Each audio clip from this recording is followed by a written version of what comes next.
fired Manny back in October, saying when Manny initially approached Hamilton conducting a pat-down on an emotionally disturbed person, he violated department training. Chief Lynn joins us now in our studio with WISN 12 News' Colleen Henry. Thanks, Chief, for joining us. We just heard a different tone in the Hamilton family at the news conference at federal court this afternoon. Some anger and derogatory language about the police this afternoon. It was the first time I noticed that. I'm wondering whether you're wondering or worried at all about any kind of escalation in these protests. Well, it's concerning. I can certainly respect the fact that the family is still grieving and that they have frustration with the results of the operations of the criminal justice system. That does not justify calls for violence. It doesn't justify toxic rhetoric. And I think we've recently seen in New York City that toxic rhetoric can have an impact on real lives, and it can, in fact, lead to real violence. I don't think the family wants to see that. We don't want to see that. And I'd certainly urge them to modify their rhetoric as they pursue their cause. Well, let's talk about those officers that were killed in New York City, gunned down in their squad car. How do your officers who are out on the street in this climate process that? Well, obviously they're aware of national events. They're aware that the profession feels like it's been under assault for several months as people labor to, create a national narrative of individually distinct events that are separated by thousands of miles.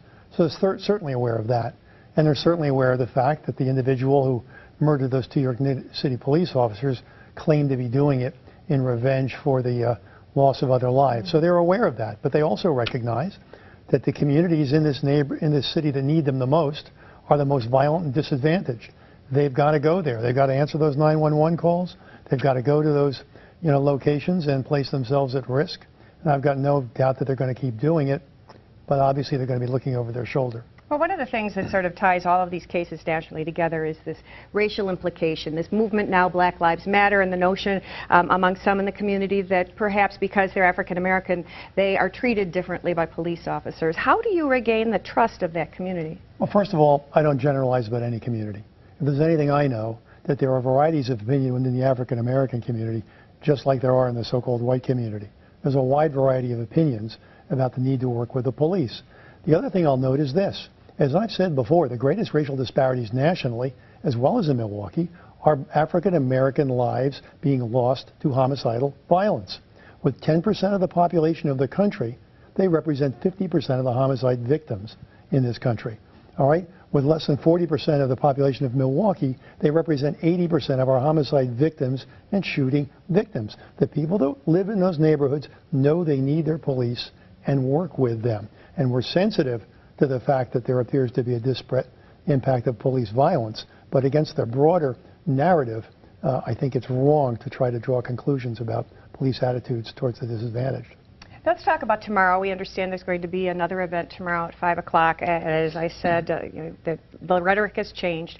What are you planning for tomorrow with the coordination with the Sheriff's Department? Of course, we've heard about the governor making available the National Guard. What can people expect to see in the coming days? Well, we're going to continue to fulfill our responsibilities to protect life and property and to protect constitutional rights. All right, we recognize that it's never more important for us to be seen to be doing right by the First Amendment than when we're protecting the rights of people to protest us. So we're going to keep trying to do that. The rhetoric we're hearing is a little concerning. There seem to be some exhortations to violence, disruption, and direct action. If people break the law, and in a significant way, they're going to get arrested. And folks need to know that.